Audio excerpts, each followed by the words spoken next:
Nobody is going to hit as hard as life. But it isn't about how hard you hit. It's about how hard you can get hit and keep moving forward.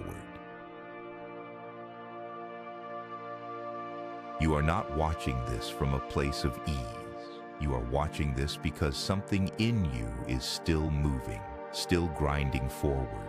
Even when stopping would be so much simpler, so much softer, so much less painful than whatever this is. That feeling you carry, that low electrical current running through your chest at 2 in the morning when you should be asleep but you're not. That is not desperation. That is not delusion. That is the specific, undeniable sensation of a person who has not yet become what they were built to become and who cannot stop moving toward it, no matter how many times the world has tried to sit them down. Most people never feel that. Most people settled long ago into a life that asks nothing of them, and they call that peace. You know the difference. You know what peace costs when you buy it too early. The people who made it, the ones you point at, the ones who became legends, they were not shielded from the hits. They simply decided somewhere along the way what every hit was for. Here is the lie you've been told. The fight is the obstacle. The fight is what's standing between you and the life you want. Wrong. The fight is the life you want. It is the admission price, the forge, the only road that leads somewhere real. Everyone wants the mountaintop. Almost no one is willing to love the climb when their legs are burning and there is no visible summit and the weather has turned. But the viewer who is still in this fight right now, exhausted, unrecognized, unsure, is not behind. They are standing exactly where the people they most admire once stood, doing exactly what those people once did before anyone was watching, before anything was confirmed, before a single thing was guaranteed. You are not late to the war. You are in the war. And understand this. Being in the war is not your problem. The only problem is leaving it before it's over. Life is an opponent that never stops punching, so you better never stop punching back.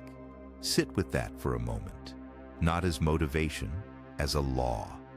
This opponent you're facing, the setbacks, the doors that won't open, the plans that collapse, the silence when you expected an answer, it does not get tired. It does not respect your timeline. It does not care that you've already given more than you thought you had. It will keep coming every single day, without apology, without pause. That is not a threat. That is the most clarifying truth you will ever receive about your situation. Because when the opponent is permanent, the only real answer is a permanent decision, not a feeling you have on a good morning, not a phase you're going through, a decision carved into the stone of who you are. I will not stop. Every person who made it paid the price of that decision, not just once, but every single day. You feel the cost of it. Good. That cost is proof you're in it for real. There comes a moment in every real pursuit, and you may be standing in it right now, when the external proof disappears entirely. No results yet, no validation. No confirmation from the world that what you're building is real or that any of this is working.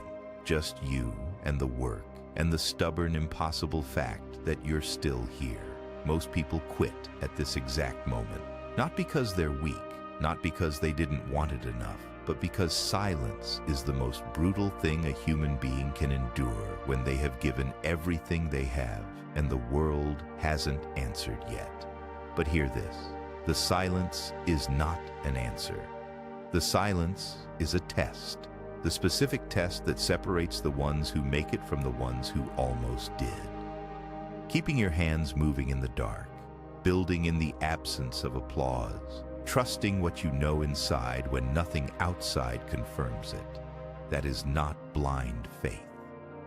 That is the highest form of self-knowledge. It means you know what you are before the world does. There was a man who sold his dog for $25 because he had nothing left.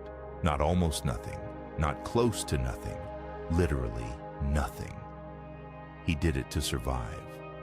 3 weeks later, when everything he had been building finally broke through, the very first thing he did before celebrating, before anything, was go back and pay $15,000 to get that dog home.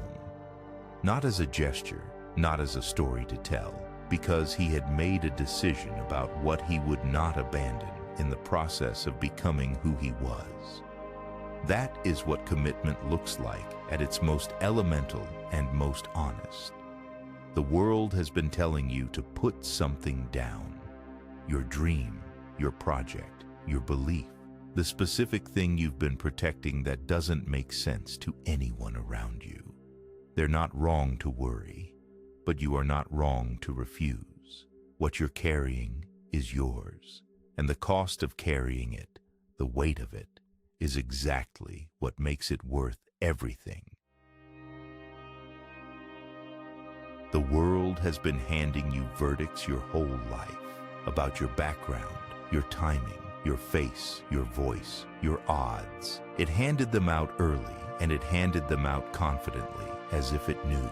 And most people, quietly, over time, without even realizing it, shrink their dreams to fit inside those verdicts. They adjust, they compromise, they make peace with a smaller life and call it being realistic. But a rare kind of person, the kind you are, or the kind you are in the process of becoming, takes every verdict the world delivers and uses it as a map of exactly where to go to prove it wrong. Stallone was told his face drooped, told his speech was slurred, offered $100,000 to walk away from the one role that was his, and he said no. 3 times he said no. You have your own version of that no. Maybe you've already said it. Maybe you need to say it again, louder, today, to the voice, inside or outside, that keeps telling you to take the smaller deal and be grateful. Every champion was once a contender that refused to give up. That is not poetry. That is anatomy, the exact biological structure of how a legend is made. A contender is someone who has won nothing yet, who has no proof they ever will, who has no trophy on the shelf and no confirmation from the world that this will ever work. That is the exact position you are in right now. And here is what you need to understand at the deepest level possible. You are not behind the champions. You are not looking at them from outside the story. You are standing at the precise stage they were at before the world knew their name, before the proof arrived, before the moment came, before any of it. The only distance between where you stand right now and where they stand is one decision: the refusal to stop.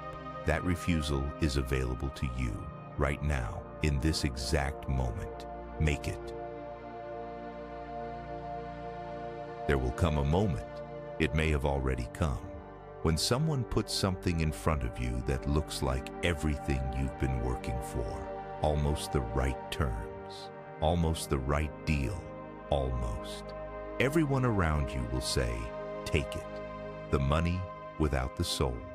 The platform without the ownership. The shortcut to somewhere close, but not there. They will be logical. They will make sense. And every instinct you have will be screaming that something is wrong, even though you can't fully explain it. There was a man who turned down $125,000 3 times because the one thing that mattered most was not included. The room thought he was insane. The room was not wrong to think it, but he knew something the room didn't. There is a difference between a door and a cage with an open front. You will stand at that choice. Some of you are standing there right now. Learn to know which one you're in front of before you step through. The fear you have been treating as a stop sign is not a stop sign. Hear that again. The fear is not a warning that you're wrong. The fear is the fuel that we use for overachievement. If I wasn't afraid at times, I wouldn't work as hard. That fear rising in your chest right now, before the pitch, before the launch, before the conversation you've been delaying, that is not a signal to retreat. It is evidence that what's on the other side of this moment is real and worth being afraid of. The things that don't matter don't make you afraid. The fear is proportional to the prize. The ones who became what you want to become were not fearless people who moved without hesitation. They were terrified, and they moved anyway. They learned to read fear the right way, not as a warning, but as a compass pointing directly at the thing they were built to do. That is the skill. That is the whole skill. Weaponize it. I'm always looking for a new challenge.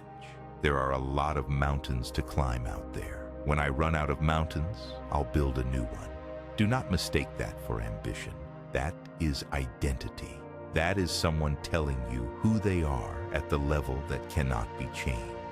Because there is a kind of person who climbs the first mountain and rests satisfied, and there is a different kind of person, a rarer kind, who reaches the summit and immediately looks for what comes next. Not out of restlessness, but out of an understanding that they were built for more than one moment of arrival.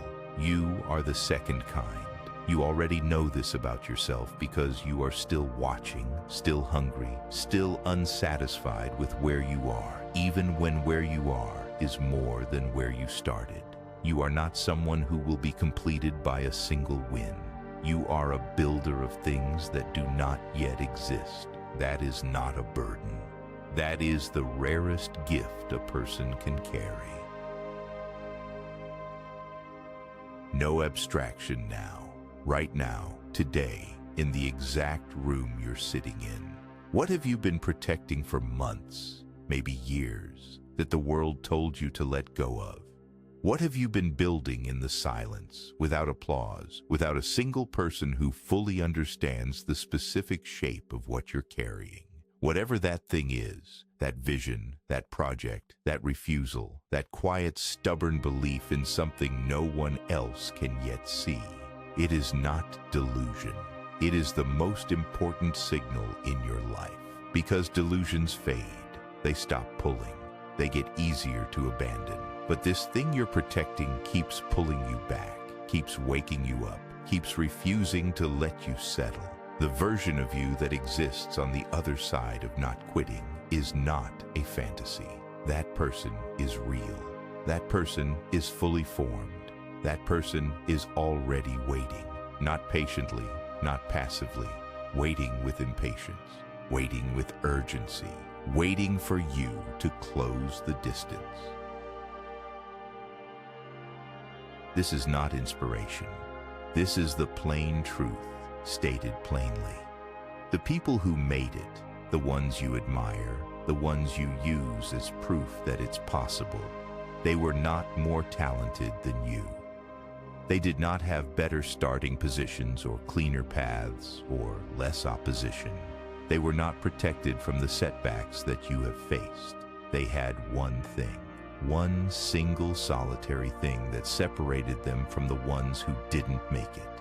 They kept going. That is the complete and unglamorous secret. There is no hidden variable. There is no back door. The ones who made it were the ones who were still in motion when everyone around them had stopped, had settled, had gone home, and made peace with the smaller life. You are still in motion. Right now, today, after everything, you are still moving. Do you understand what that means? That already separates you from most of the world. Not talent, not luck, motion. Nobody hits harder than life. You already know this. You have the evidence written into every year you have lived, every hit landed, Every one of them was real, and you are still here, still moving, still building the thing that matters inside you, regardless of what the outside world has confirmed or denied. That is not luck. That is not accident. That is not the outcome of favorable circumstances. That is a person who has already made an unbreakable decision about who they are and what they will not give up, whether they said it out loud or not, whether they knew it consciously or not. Every single day you showed up was a vote for that decision. Every morning you went back to the work was a declaration. You started this not knowing quite what you were looking for. You end it knowing exactly what you are. Not a victim of the hits, not a passenger in your own life. A person who has decided, finally, fully, without reservation, that the hits are the price. The road is the point, and there is no version of the future where you stop. That door is closed now. You are already through it. Always remember, if you can be anything in life, be a Stoic.